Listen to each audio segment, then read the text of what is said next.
All right, and we're back with the program. It's Gerald coming right back at you here, and thank you so much for listening to the program today.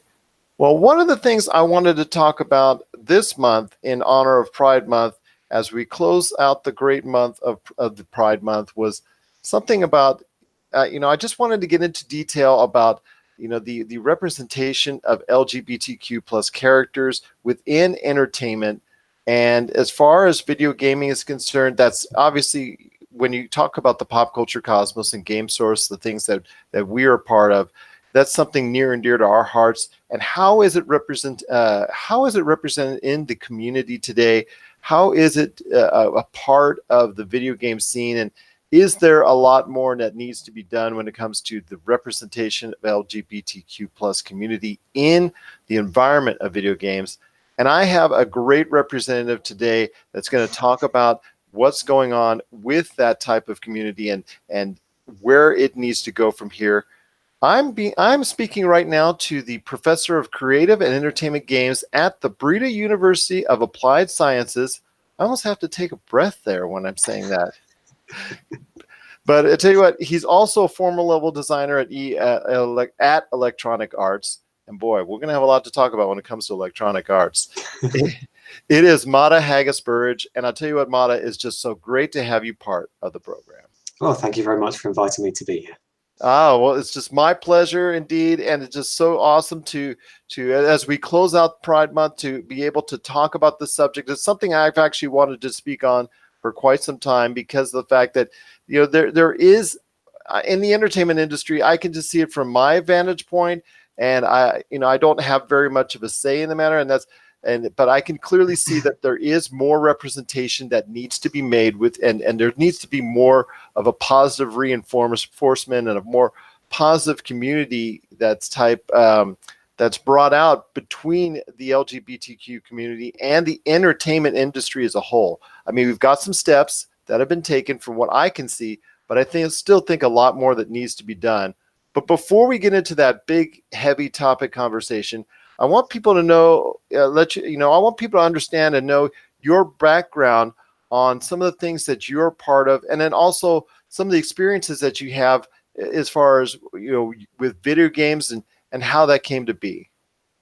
Okay, so basically I've been a games developer for around about 20 years now. It's approaching 20 years.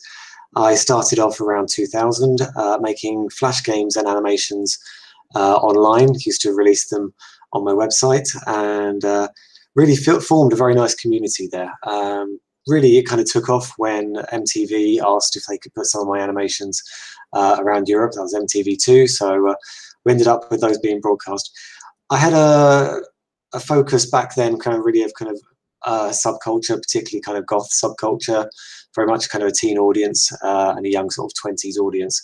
And as I built up the forums kind of that went alongside the website, we found that there was a statistically improbable number of bisexual identifying people on the forums, without ever really meaning to form that as a deliberate part of the community. It was just, forums that go alongside animations. And it was never the biggest thing that we were talking about, but it was always there. And dealing with sexuality, even though I was making silly animations and stuff like that, there were sometimes little bits of that hidden away in there, because it is so much part of who we are. And if you create for long enough, you always end up making a self-portrait. Every single thing you make is a self-portrait. You can't avoid doing it. Yeah. It's a portrait of yourself. It's a portrait of the society you live in. So I was started kind of making those animations and stuff just after finishing a bachelor's course in Winchester in the UK. I'm English, in case people hadn't already guessed by the accent.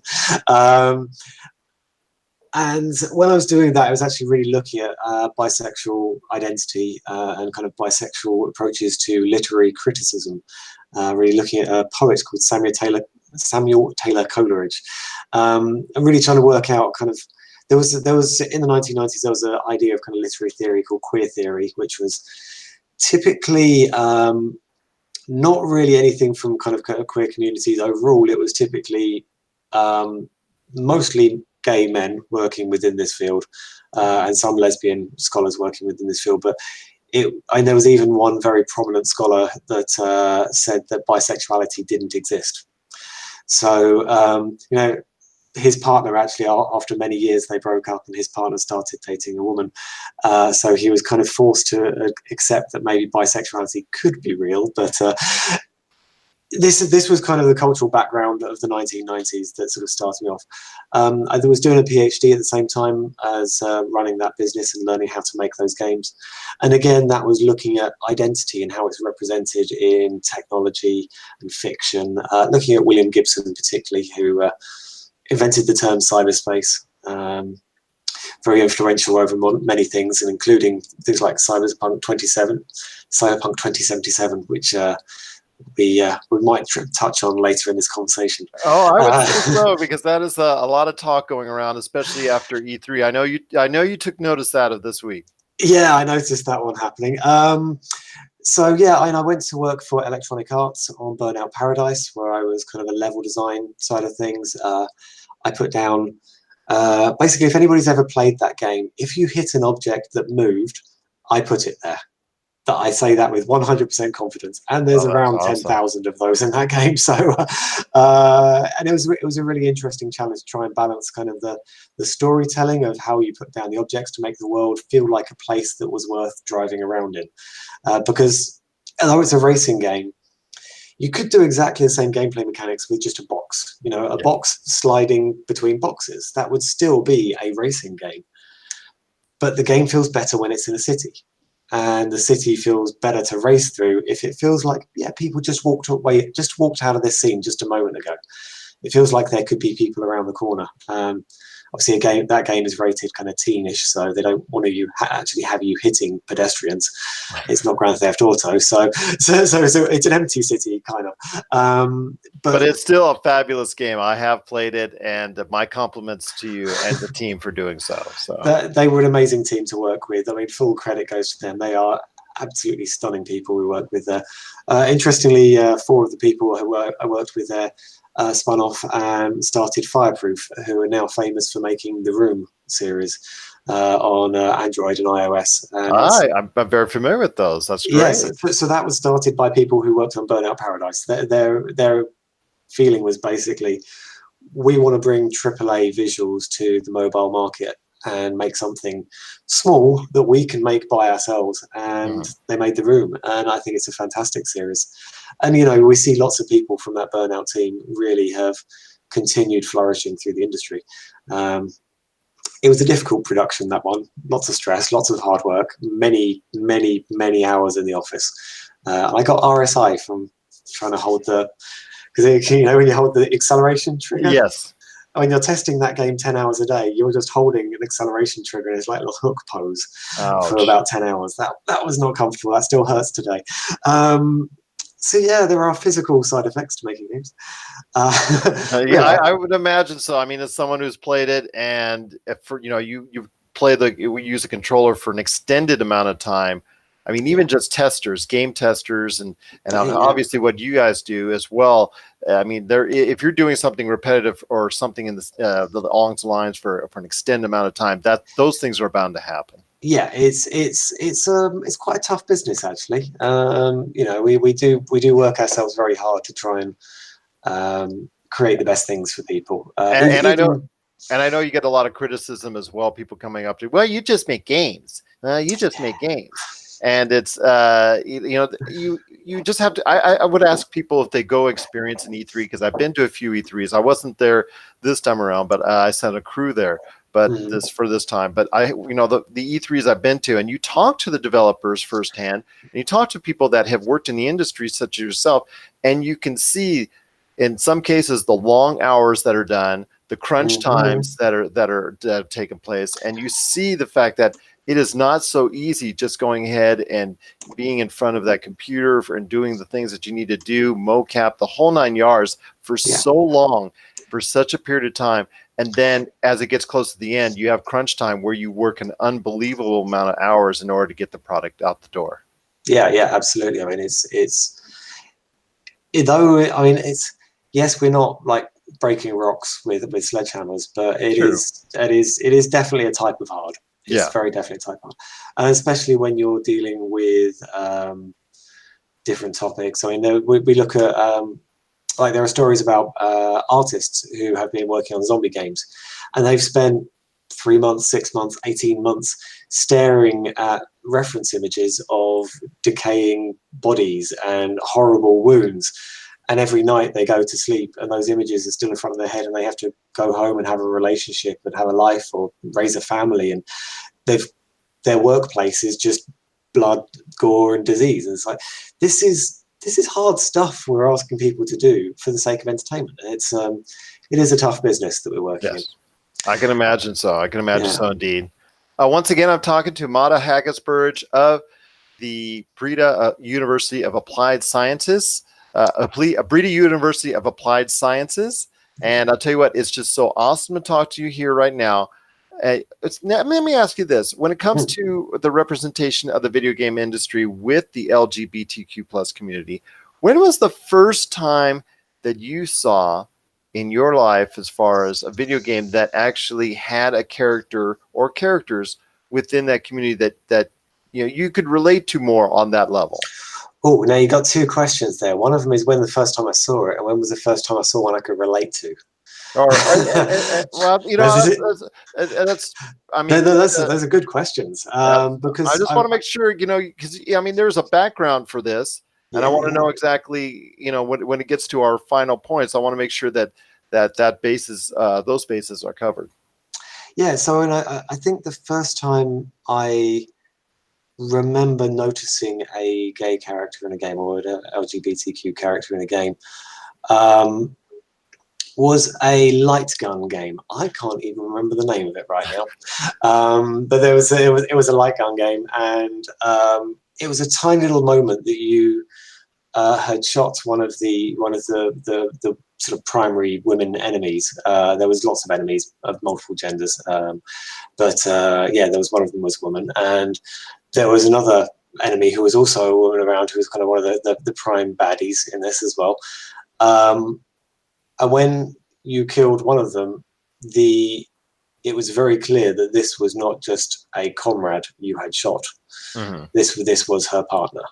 And it was only a few lines. It was probably 20 seconds or something of it. But I was so surprised to see that in a game. I was pleasantly surprised, of course. And there was still basically the non-straight characters were baddies and stuff like that, so you can kind of there's maybe progress to be made there, but it was really nice to see just somebody who wasn't heterosexual or asexual, should I say, because I mean a lot of video game characters don't really express any particular sexuality at all. Like you said, when you're creating games, you have NPCs, and they're not usually designed with any type of sexual preference, and they're just there to communicate, and then you move on once you're done with them. Yeah, when your average NPC is, go find me 3 magic stones. It's like, yeah, I think that one's really into boys. I don't know. It just doesn't really work like that. I'm going to send you on another fetch quest. How about that? Yeah. But the question of like, what was the first time I found a character I could relate to, was actually one of the reasons I ended up making the game that I'm probably best known for these days, which is a game called Fragments of Him. So Fragments of Him started off as a bit of an experiment with myself and a couple of other guys who are now graduates and have their own company, SassyBot. SassyBot are based in Breda, my local town where the university is. And they asked me to join them on a games jam. And I'd been wanting to make a game about the end of a relationship. And I said to them on the first day, it's like, it's a 3-day game jam, so we have to make a whole game in 3 days, or at least a whole short game in 3 days is the plan. And I said to them on the first day, is it okay if I make the 2 main characters in this men? And they were like, yeah, of course. Being Dutch, they're generally quite open-minded about stuff. Yeah. And they were like, yeah, of course, there's no problem. Yeah, fine. And so I set to work really creating what became the first story of Fragments of Him. So Fragments of Him is a drama, basically. It's a semi-interactive drama where you walk around scenes, you click on objects, but as you click on objects, you follow the story of 4 people. One of them is a man who dies in a car crash, and the other 3 are his friends and family and how they come to terms with that loss. That's the journey you go on with them. It takes about 2.5 hours to play through. It's a complete story in itself. We have a bisexual lead character, which is Will, the man who dies in the accident, his partner Harry, who's gay. We've got Will's ex-girlfriend Sarah from university days, and we've got Mary, who's Will's grandmother. So we see sort of different versions of love in this game. We see kind of friendship, we see family, we see the love between partners, and hopefully we go through that sort of journey of loss and memory with them. And part of the reason I wanted to make Will bisexual and to make him kind of the central linchpin of all of this was that I didn't really feel like I'd played a game with a bisexual character that I recognized. There wasn't a representation of bisexuality there that I went, yeah, that's how it feels like to me. And in the classic phrase that I've seen kind of on the comment sections of many sort of articles on the internet, they say, why don't you go and make it then? Well, I did. You know, when many of us have asked for kind of better diverse representation in video games, the first comment you see on the comment section a lot of the time has been, well, why don't you go make it then? It's like, well, yeah, here we go. There you are. This is my effort. This is my attempt. Is it perfect? Probably not. It's not. But I think it's pretty good. I'm super proud of what we made there. SassyBot did an amazing job. They absolutely trusted me in the design and the art and things. I researched that thing just all the way forwards and backwards I possibly could. We've got real locations. We've got many of the scenes in the game are actually from my life or have happened to people by me. So this is as realistic as I can make it. I poured my heart and soul into this. The script itself took about 2.5 years to write. This is not like it's a heavy investment.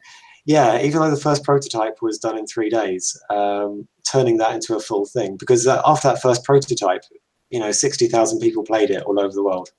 We got comments from industry leaders going, "Oh my God, this is amazing. I wish there were more things like this."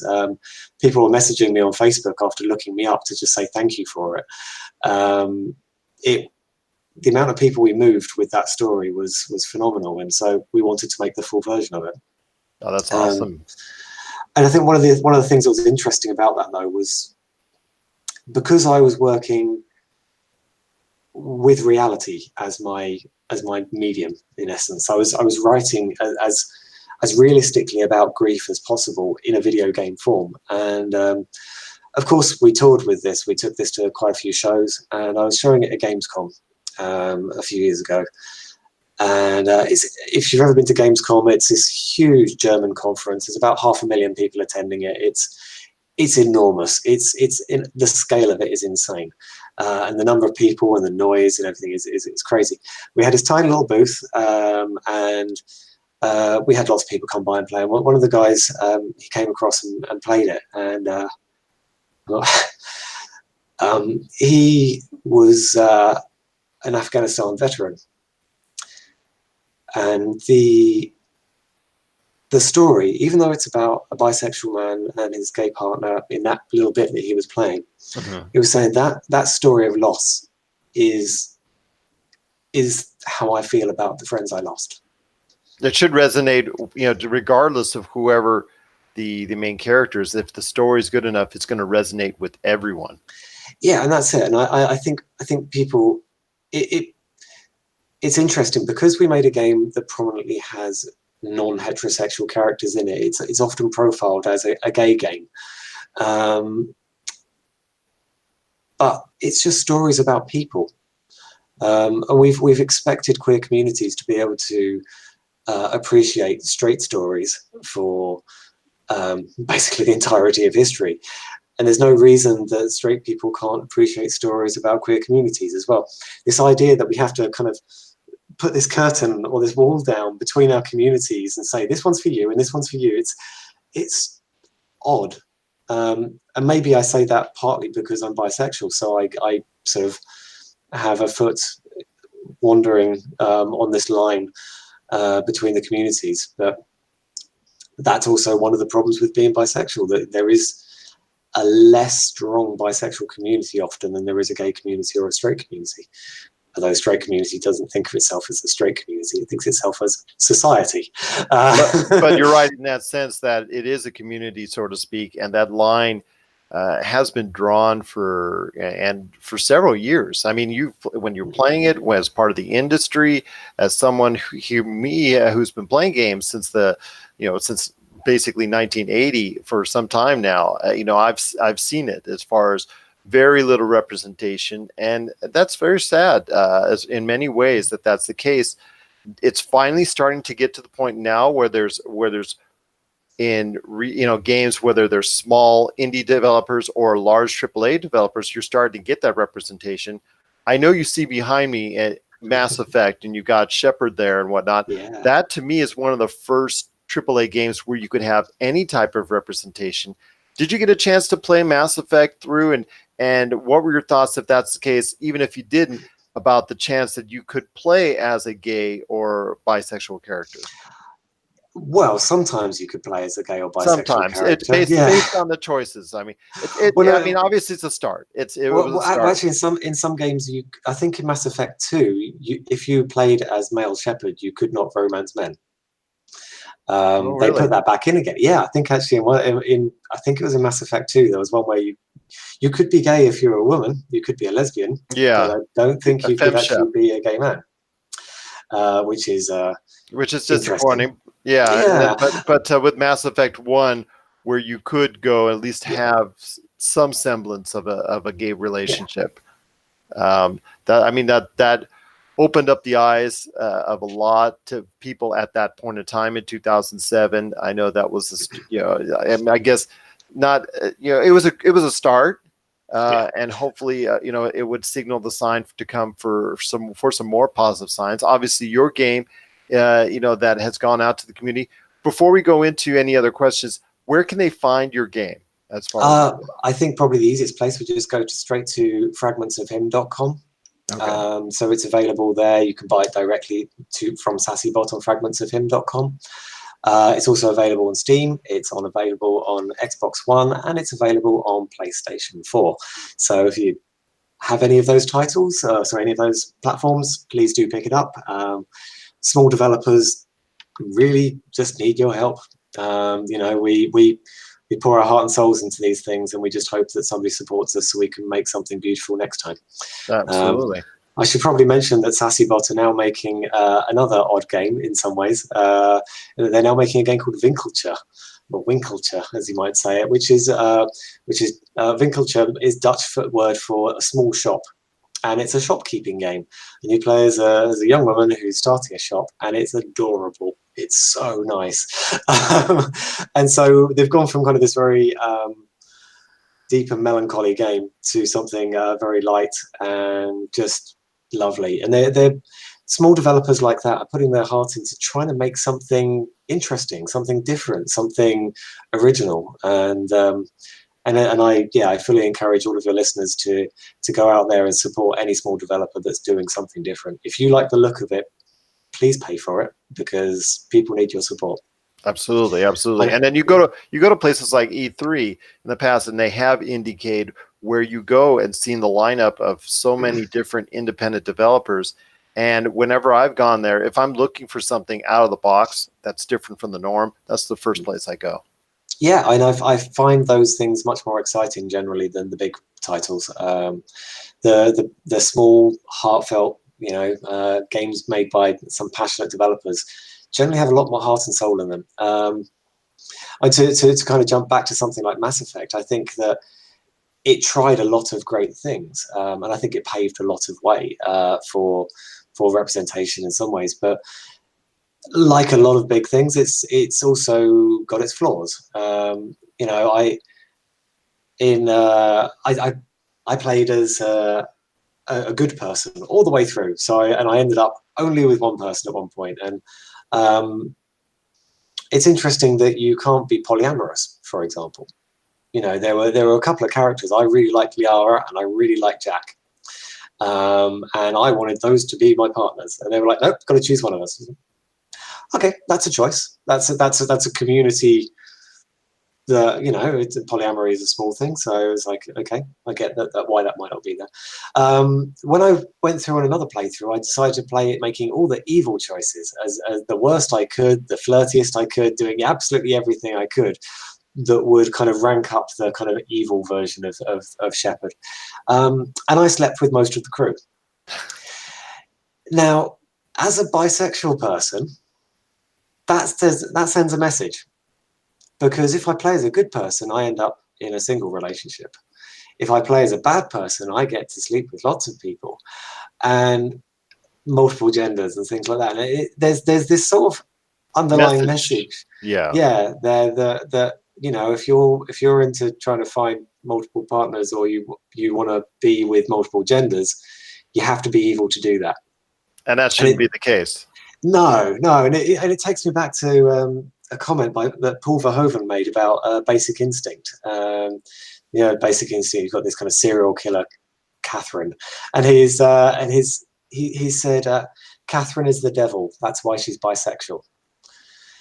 And it was one of those moments of like, yeah, evil is by its nature bisexual because it can appeal to everybody, and it's to see it sort of pop up in a funny way in Mass Effect was really interesting. Now, I do also want to say that while I'm criticizing BioWare a bit here, I also think that as a company, they try really damn hard to get this stuff right. And I really respect that they're trying. In some ways, you don't get points for effort, you get points for success. So I really respect the efforts on that. And the Dragon Age series, they've got some great writers on that, and they really try very, very hard to get diverse representation, and they're doing better. They are doing better. They're always progressing, and I think that while there have been some dropped balls along the way, I think that's a really bad metaphor in this context. Well, then you're just going to get me started talking about Andromeda, and let's not go there. Andromeda was interesting. Well, it's just because the lack of success of Andromeda, the issues that were plagued by it. Unfortunately, the product that came out, I didn't think was at the level of quality as an overall game experience there comparatively to the Mass Effect 1, 2, and 3. I just, you know, I still hope for the Mass Effect series. Obviously, when you see it got such a, you know, great fandom for it, that I'm hoping for a return to that Mass Effect world and Mass Effect universe, so to speak. But Mass Effect Andromeda, I know it's very it's a very polarizing game, and I know and I understand development on it was very rough. But the product that was put out there, you know, at the time it was put out there and why it was put out there, I know it's not all BioWare. Is as far as the decision making behind it. I know when it was put out and whatnot. You could tell what was going on and it just, you know, as someone, you're more inside than I am, obviously, than as far as it's concerned. When something like that happens and you see the problems that are plagued with it right from the start, you know, what is going through your mind when something like that happens? Kind of relive trauma of spending too many hours in a studio and things never seeming to go in one direction. I have had numerous experiences of people saying to the lead designer, what's the creative director playing this week? And the lead designer going, why is that? Well, we just want to know what feature we're going to be asked to add in next week. So when you get a creative director that doesn't really know truly where they're going, what happens is they play a game and they go, oh, that's brilliant, we'll add it in our one. And next week they play something else. Oh, that's brilliant, we'll add it in our one. And you end up with this mishmash of things that don't necessarily knit together properly. And that creates a massive workload. Whenever anything big changes, it creates a massive workload. But if that happens again and again and again, it's almost impossible to get anything out there that you're proud of. So although I see, we all saw, I think, problems with Andromeda, I respect the hard work that they did. I really do. And I had a different experience of it than a friend of mine. My best friend, he was playing as the male of the two twins that you could play as. Um, and he found it incredibly annoying. I think he stopped after a few hours because he's just like, it sounded like this entitled rich kid who was out there and like, yeah, I'm going to save the world. I'm going to be a captain. I'm going to build the universe in my shape and whatever. Whereas I played it as the woman within the two twins, and to me, it was more like a plucky kid trying to prove herself. And I believe the lines of the script are almost identical, but the difference in the context, the difference that, you know, we live in a patriarchal society, and so some young entitled kid who's like the child of some amazing hero in the past, some boy pop up and go, yeah, I'm brilliant, is quite different from a girl popping up and going, I can be brilliant too. And I think that the cultural weight of those things, you can't just gender swap and Yeah. expect it to mean the same thing. And in that case, I think that, and I quite enjoyed Andromeda, but I think a lot of that might have been that I chose to play as the woman rather than as a man, and that gave a different weight to her success. And I think you're right on that. Most people, in fact, it's similar to what's going on with Assassin's Creed Odyssey, where if you play as the female or the woman in the game, you are going to get a much better experience than you if you play the man. I've heard this numerous and countless times from both those games, and that, you know, from that, in that sense, if you're going to play as her, that's great. If you're not, then maybe you're you know, maybe a retelling of it should have been necessary, or rescripting of it should have been necessary to make it, you know, the weight of it more important on each. But you're right. It's I just thought it was with the product from the get go, and the fact that it just was not ready to ship when it shipped. I think the fact that it started off on such a bad foot helped create those issues and problems and stigma behind Mass Effect Andromeda. I mean, you saw the glitches, you saw the issues with it, and the technical issues that were that were part of the game, especially early on in the process. I think I played a heavily patched version by the time I got around to getting onto it, so it was actually reasonably smooth experience. But yeah, there were still some odd bits that popped up here and there. I have a lot of empathy for the studio and Of that, course. because we've all been there Yeah. as developers, and you know, whether the game is good or not in the end it still doesn't mean that you weren't spending like 70 hours a week trying to make it brilliant. Yeah. And it can just be that sometimes you put all your passion in and it just turns out to not be what you wanted it to be. I think players are sometimes very quick to jump on blaming devs, and sometimes what seemed like a good idea just wasn't. And that's a real shame. And I get that people really were excited about things sometimes, but sometimes it just wasn't the time for it.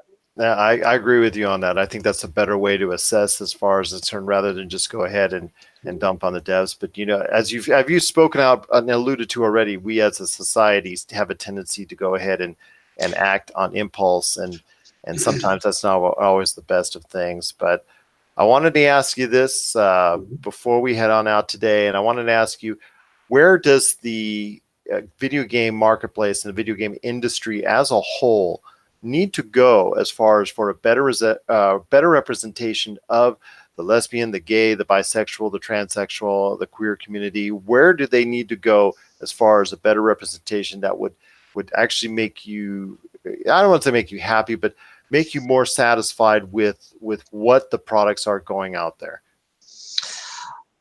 I think in some ways, well, for a start, I think we need to recognise that there has been a huge amount of progress in the last few years. I think there is definite improvement in visibility of characters, not necessarily always the lead character, but certainly as NPCs. We see a lot more representation and diversity there.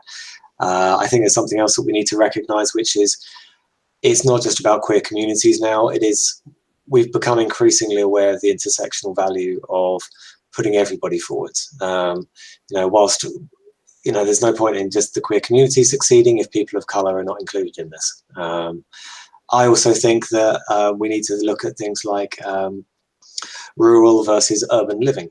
You know, the the representation of city dwellers is significantly higher than people who are living in the countryside. And if I want to play a game about a person who lives in a city and goes around driving cars and smashing stuff up, I've got tons of those. I can see my life represented there. Whereas if I live in the countryside, Pokemon Go barely works for me. There's no Pokestops in the countryside. We've got to think about all the players. We've got to think about all of the people who are involved with this. And yes, definitely queer communities are a part of this, but we need to form a more equal and just society where hopefully everybody gets better representation, which is hard. But I think actually the thing with Andromeda is perhaps a sign of where this could go, because I don't think I was alone in thinking that the woman character was more interesting to play as. And obviously Assassin's Creed is another example where the woman character is actually a bit more interesting to play as. So I think we need to encourage developers to trust that when there is a better option, go for that better character. Because, I've played a hell of a lot of kind of space captain white guys with like stubbly beard and whatever.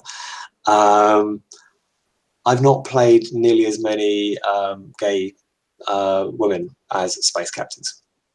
I've not played nearly as many African American people. I don't think I've ever played a single game where the lead character is from Nigeria.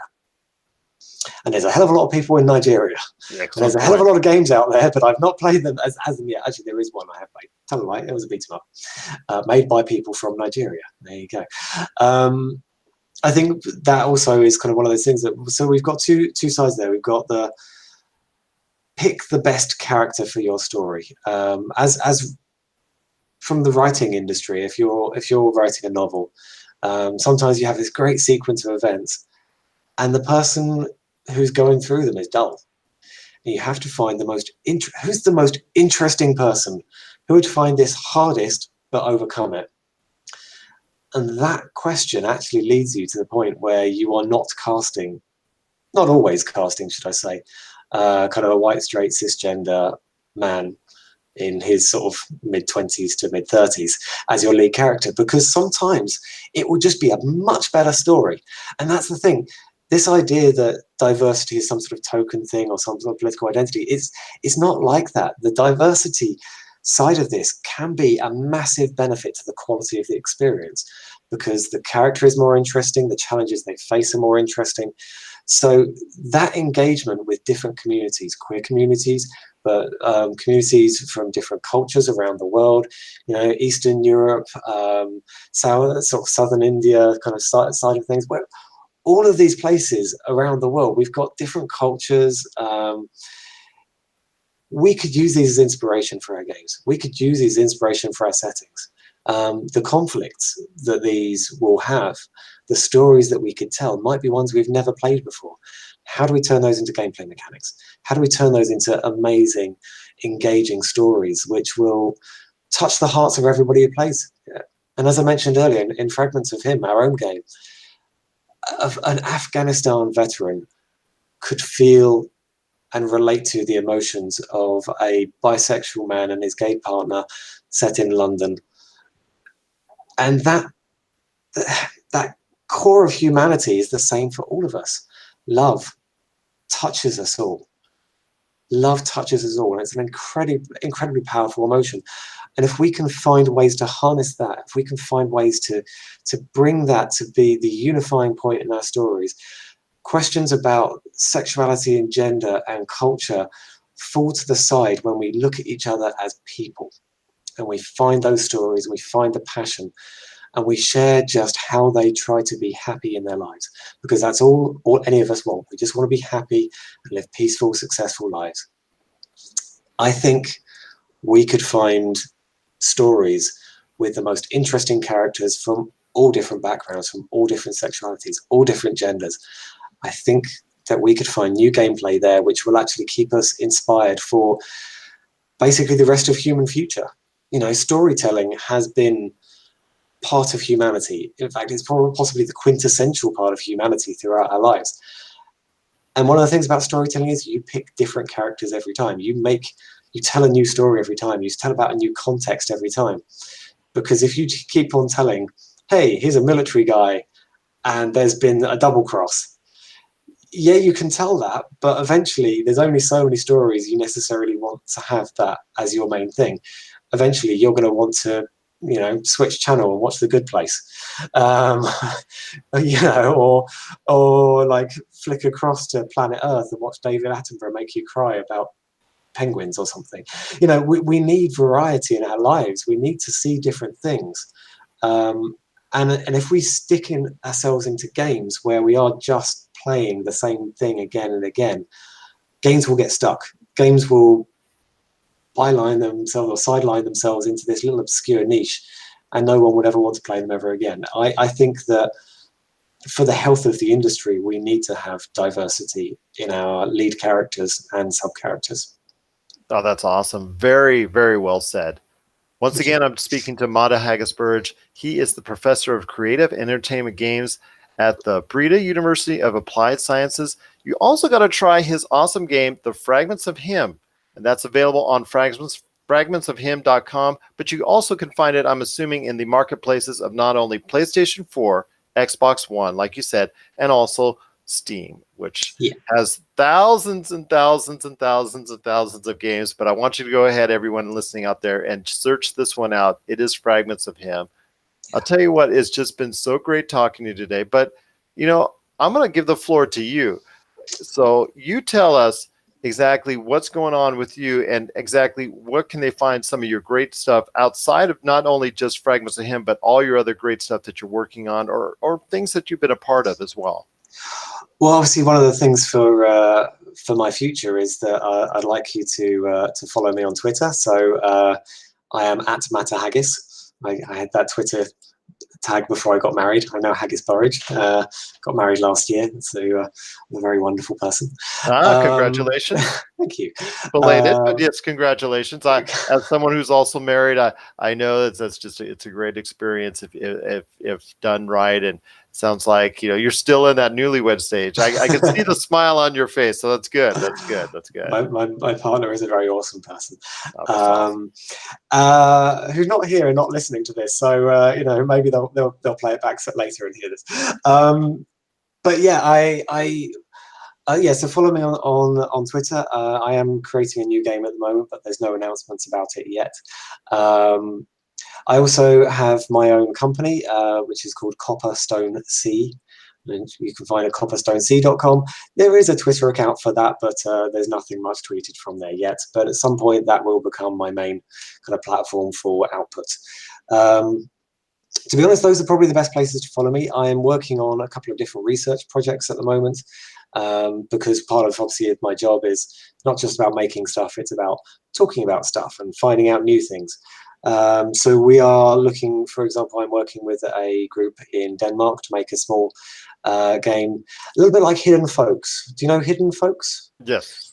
Yeah, so for your listeners, in case they don't know, it's kind of this black and white sort of game with lots of little drawings of tiny little people, a bit like Where's Wally, and you have to kind of find the right people in the thing, and it's all animated, and it's adorable. You should find Hidden Folks and support the creator of that. It's great. Play it on mobile and tablet, and support small creators. They do great things, and kids absolutely love it.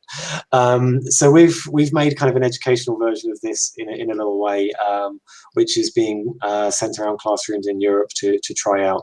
And each of the things that you're looking for in that are like a child, maybe one of them's feeding a horse properly and another one's pulling the tail of the horse, and it's a way of kind of starting conversations with children about ideas to do with health, to do with hygiene, to do with social behavior. So that's kind of much more of an educational game than my other stuff. So that's one that's going on there. It's a project called Alt-ER, and if you can find that on the web, I'd be slightly impressed, but it's a very good little thing that we're doing. There's other ones that we're applying for to look at things like interface design, where we had a project where it says, okay, imagine you're walking through a woodland and you have to go and open the door to a cabin. As you walk up to the cabin, you point your thing at it. Now, when you're walking through this woodland, you could have a dot as the thing to show you where you're looking in the middle of the screen. You could have a circle, you could have a crosshair. And the thing is, as a games industry, we've never researched the difference. If I'm walking through a woodland and I've got a crosshair, do I expect to be attacked by a bear any minute now? If I've got a dot, do I assume it's going to be a much more peaceful game? How do I feel as I play? I'd really like to get information so games developers can make smarter choices about the way they design their games. So that's a fun thing. I have been doing writing for 2 AAA titles, but I can't tell you what those ones are.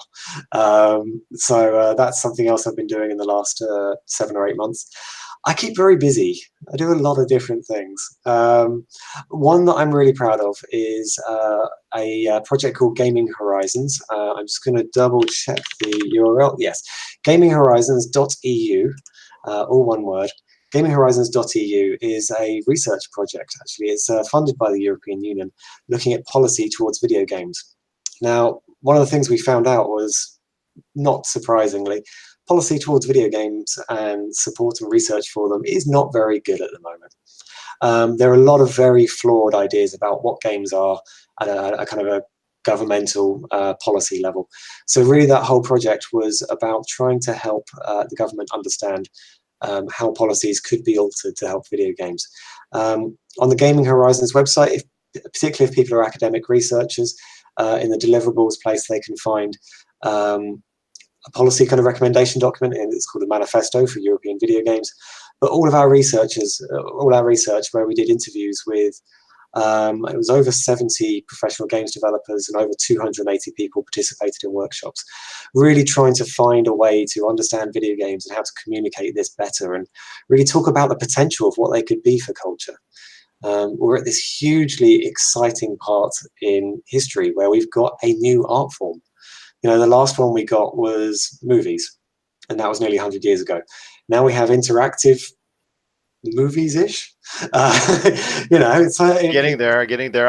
Black Mirror recently had an episode at the end of December where you could interact with it. So we're getting there. VR, obviously, you know, and yeah, absolutely. Yeah, and I think we've got this new interactive art form. But to be honest, when I think about video games, I try not to compare them to films. I try to compare them to theatre. I think video games are much more like theatre. It's like performing a character in a scene, but it's a much more improvised version of this. And other people in that scene have their own scripts and their own things they want to do. I think theatre is a better comparison here.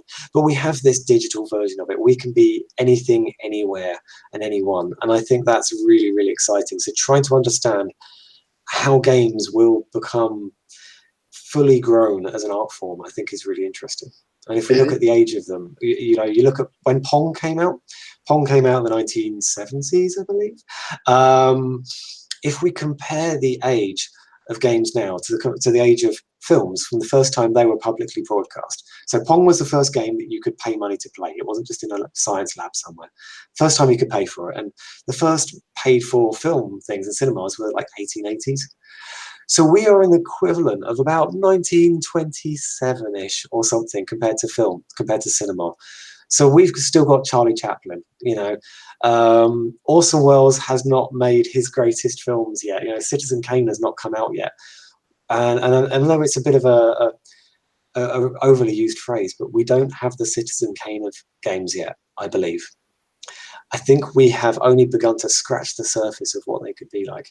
So one of the things I was trying to do with Gaming Horizons was trying to set out the land so that we can actually build on that foundation and find the way to really fulfill the potential of this medium, because it is an incredible medium. Part of the reason I'm so passionate about getting better representation for different communities is everybody should be represented in this medium. You know, with television, I think Netflix in the last 4 years has probably done more for representing diversity on TV and on American television sets and European television sets than has happened in the entire history of cinema before us. That's incredibly powerful. And I hope that games can catch up a lot faster than that. I don't want to wait another 100 years before we see the same sort of diversity in our video games. I don't think we have to. I don't think we should. And I think that we're going to catch up really fast in terms of cultural worth. And I think in 10, 15, 20 years' time, when you're the kids today, games are culture to them. Games are culture to them. There's no question about this.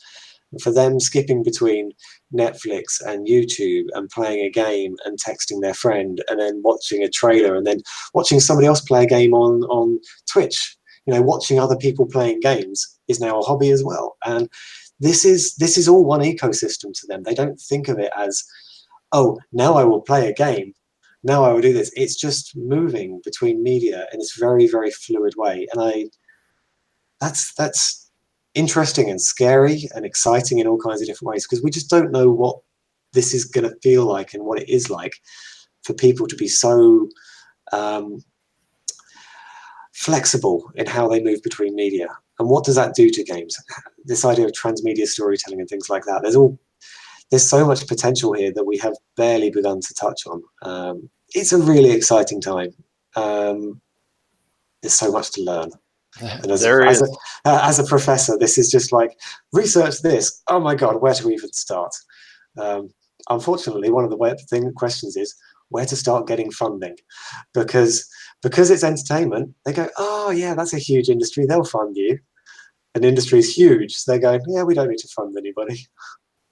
So if there's any private listeners out there who fancy funding a professor in the Netherlands to research video games, I would love to have your sponsorship.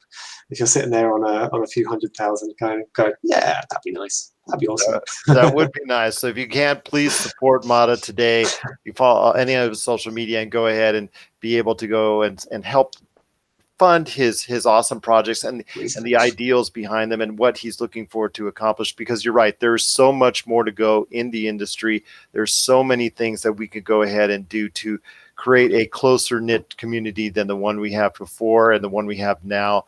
And I'll tell you what, there's just so much there's so much forward to look forward to, as far as so much good to look forward to when it comes to the video game industry. And I'm just truly just thankful for it. But I forgot to ask you, because we talked about it at the very beginning of our conversation, was Cyberpunk 2077. And Keanu Reeves, he made a big entrance as far as the announcement of him as a character there. And, everything is all Keanu right now. In fact, I dedicated an episode the other day to, why Keanu is so in right now as far as pop culture is concerned. But you want to talk about Cyberpunk 2077. It recently took all the awards from E3 as far as the game of the, that people are most excited about.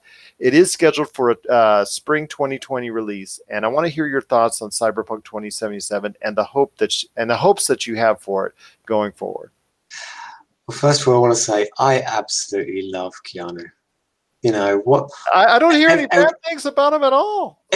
Every time you hear anything or read any interview or anything, he just seems so nice. And I think I loved him a bit when I saw Bill and Ted, and I think my heart has stayed with him through the years. I even like the second and third Matrix film. That's saying something. That is saying something. But Bill and Ted 3 is coming out next year as well. Excited! So. Oh my God, that's going to be great. Well, I hope it's going to be great. But fingers crossed. Fingers crossed. Oh, I'm sorry. I should say air guitar crossed. That's so good. That's such good. That made my day. That really did when I had to use. Anyway, Cyberpunk. So yeah, I part of my PhD was literally about Cyberpunk, and obviously one of the CD Projekt Red are a studio with some complex history. They did have a person on Twitter who was posting a couple of transphobic jokes. That person was fired by the studio. They have had a game set in medieval Poland where they have dragons and all kinds of mythical creatures, but no black people.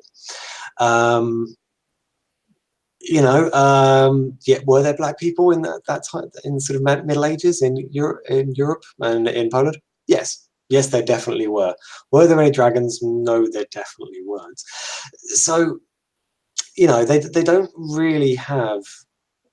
And there's also other things about representation of women in the games. So like there was a card game in The Witcher where you could sleep with as many women and then you get a card, like a collectible card for the person you'd slept with. They don't have an amazing reputation for representation of diversity. They don't have a great history on these things. In their announcement, trailer and sort of demo this week, they also had a poster on a wall of a transgender woman, highly sexualized, being used to sell a soft drink. And the slogan of the soft drink was "Mix it up."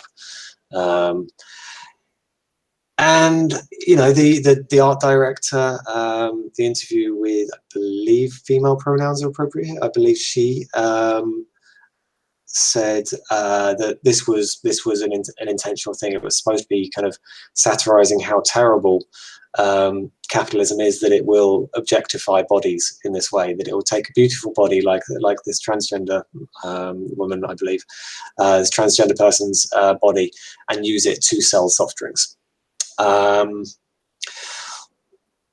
Which within the context of the game makes sense, but the thing is that game's not out for another 9 months or something like that. Until that point, we just see a kind of commodification of a transgender person's body.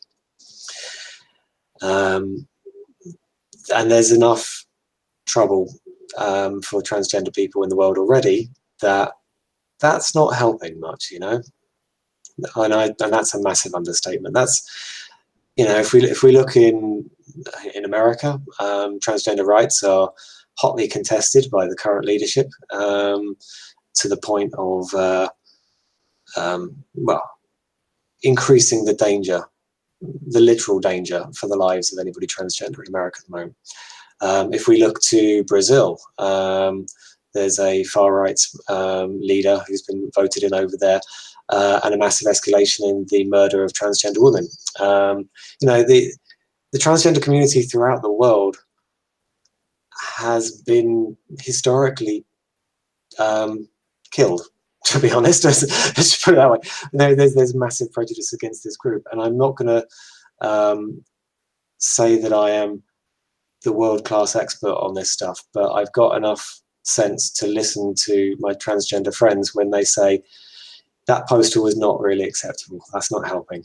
And you know, if CD Projekt Red had a good history, I think a lot of people would have given.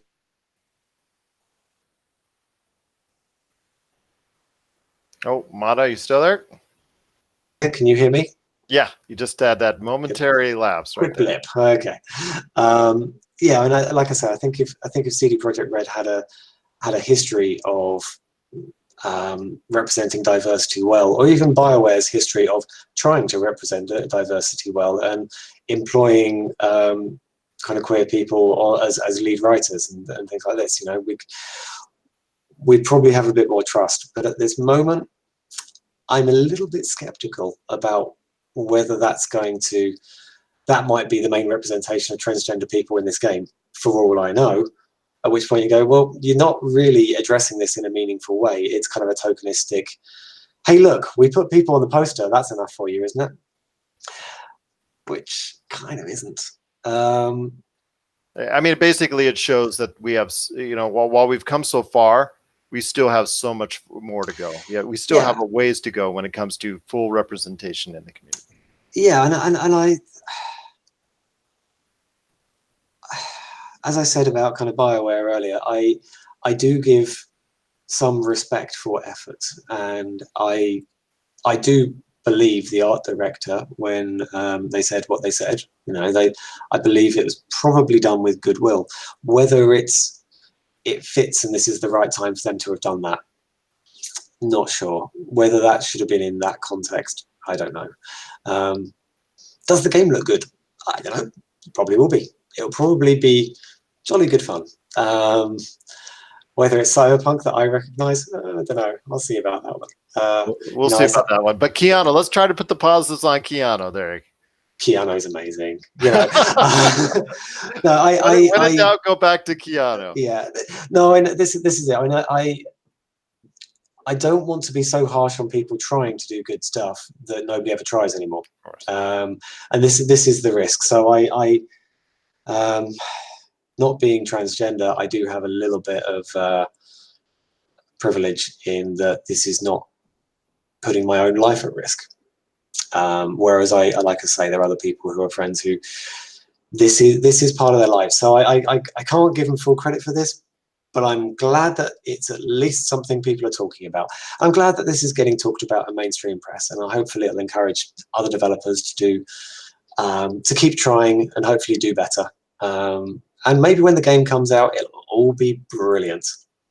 Perhaps this controversy will help push the studio in a really good direction. That's the hope. Well. You know, we don't. I think this is reputation of queer communities and kind of intersectional feminists, that we have this reputation of apparently complaining about everything, and it's not because we want things to stay bad. We want things to get better. We actually are full of hope and optimism that we can create a really great world. And there are things that we need to overcome to get there. And, you know, if equality was reached by people not shouting, then we'd have reached equality a long time ago. We were silent on these issues for millennia. And women's rights only really progressed when people started throwing themselves in front of the king's horse. You know, when people started dying for this and causing trouble and being angry. Gay rights, Stonewall, you know, we asked for gay rights for a very, very long time. We've existed in culture forever, and we never got anywhere until we had a riot. You know, the civil rights movement with equality for people of color and black people, particularly in America, it was not always peaceful. A lot of it was. And it was a huge respect for the people who had the power to remain peaceful in that. Because, you know, I think sometimes asking people to be patient and calm, sometimes it's just too much to ask. It's been too long. And without people shouting about this and protesting, unfortunately, we see that things don't change. So while intersectional feminists look like we complain all the time, we want the world to be better for everybody. You know, intersectional feminism is about improving lives for people of all genders. And I do mean all genders, I mean including men. You know, I've seen men's rights activists who sort of talk about, yeah, but I can't get access to my kids as much as my former wife can after the divorce. That's wrong. Where's a feminist on my side? Well, I'm on your side, I'm a feminist. That's an equality issue. Feminism has got your back here. You know, we want equality, and that sometimes means that men need to get more respect. Men need to be allowed to be emotional, as well as women need to be able to have power and respect just as much. These are all part of the same fucked up ball. Apologize for my language, but this horrible mess that we've got ourselves into. We can't just pick one bit out and go, oh, we'll fix that. And I think that's what previous versions of feminism had, that they tried to kind of take out one piece and go, we can fix this little bit. And I think intersectional feminism is really going, yeah, unless we get people of color along with us, this is not worth it. We need to get everybody better. We need to raise everybody up so we all have a chance in society, an equal say in society. So yeah, I might complain about Cyberpunk 2077, and I wish that these complaints, and I hope, and I slightly believe it will make the game better. I think it will make the developers more conscious and considerate, and we'll get an even better game for it, because we want to play good games. You know, this stuff is fun, and I don't want to play games where I'm sitting there going, "Oh, really?" You know, there are games where I turn them on and I feel embarrassed if my partner walks in the room. So it's like, this is my hobby represented on screen right here. I want to be proud of this hobby. You know, I want this hobby to do this stuff well. So while we complain, it's because we want it to be amazing. It's because we love it. And I do not endorse attacks on individual developers. I think as an industry, we need to, in a group way, talk about this in a mature manner. Couldn't have said it better myself in so many different ways. And you're right. Absolutely. We do need a more global vision on how we approach not only the gaming, but industry as not only gaming, but entertainment industry as a whole, and how we see things, because so many different people around the world play games and are part of the entertainment scene, and they want to experience entertainment that they can relate to. And we as a community have to come together in a much better fashion. And hopefully we will going forward, and we can take lessons from what we just saw at E3 when it comes to CD Projekt Red, and hopefully they can too, and understand. Yeah, I know. I really do hope so, and I'm sure this has been a very uncomfortable time for them, and I do have sympathy for them. I also see that they are currently unintentionally contributing to a bad situation. And I really hope that they can come back from this stronger and better, and that we do something great for everybody. I hope so too as well. Once again, it is Mata Haggis-Burridge. He is the professor of creative entertainment games. Hold on, I'm going to take a breath here. At the Breda University of Applied Sciences. I tell you what, that is a long title, but that is a cool title nonetheless. It's so great to have you on the show. Check out his awesome game, Fragments of Him, at fragmentsofhim.com or in the marketplace of PlayStation 4, Xbox One, and Steam. Mata, it's been truly great talking to you today. I also want to say you are most welcome back anytime at your convenience to come on the show and talk the gaming scene, talk about anything you want as well when it concerns pop culture. I just truly appreciate having you on the program today. Oh, it's been really fun. I love talking about this stuff. There's so many interesting, exciting things going on. You look at kind of some of the stuff that's been announced this week, like little games like 12 Minutes. You look at things like the new Watch Dog Legion. That looks so cool. You've got grandmothers shooting people with pistols and infiltrating spy things. This sounds fantastic. Or there's something like Heaven's Vault that came out last year, an archaeological game where you're decrypting histories of the universe. It's a really exciting time in games. I think there's so many cool things around. Oh, and a good one, if people don't have it on their radar yet, that I'm really excited about, is a game called Telling Lies, which is the sequel to Her Story. A guy called Sam Barlow is the writer of this. In Her Story, if you've not played it, people should download it. It's fantastic. You're basically looking through video footage of a police interview and trying to search out terms from all the clips to work out the true story of what happened. It's really, really interesting stuff. There is so much exciting stuff going on in games, and I'd be happy to come back and talk about this stuff again. Yeah.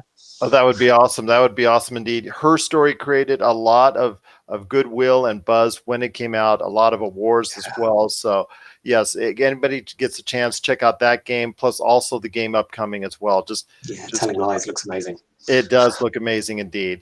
Well, Mata, it's been great talking to you. I wish you tremendous success in the future. And again, I want you back on the program to talk more great stuff within the video gaming industry, because it's such a great time indeed to talk to you, and just so great to have you part of the pop culture. Well, love to come back again. Thank you very much for inviting me to join you today. No, appreciate it. Appreciate it. Thank you so much indeed. Been a pleasure.